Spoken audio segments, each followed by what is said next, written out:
Hello everyone and welcome to this series of Onshape tutorials. In this series, I will be showing you ways to use Onshape and giving you rundowns on different tools in Onshape to help you with your 3D modeling journey.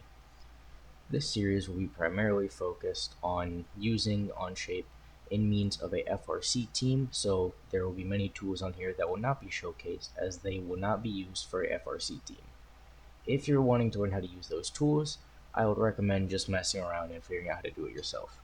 Other than that, I will be giving you many different tutorials throughout this series on how to use many different tools in Onshape. Hope you enjoy. Hello.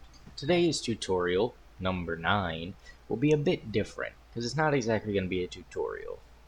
So, as you've seen, I've been using this document. All of the things from every other video are in this document. It's all right here.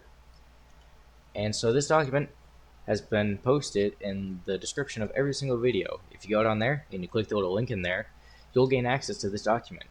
And if you tell it to copy to your clipboard, then you can mess around with all of this stuff the same way that I have been. And you can look at all of it, change it, do whatever you want with it.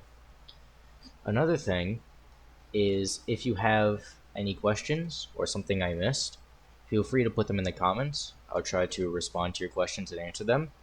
If it is something that is like confusing or that's difficult to do or that's getting asked a lot, I'll make a new tutorial video explaining how to do it and showing you through the process. If you guys need anything, put it in the comments. I'll try my best to help you out as fast as I can. But this, for now, is the end of this tutorial series. I'll probably be back eventually as people have more questions, but we shall see.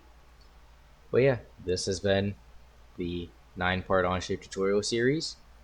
Feel free to leave a comment and anything else, but for the last time, for now, hope you enjoyed.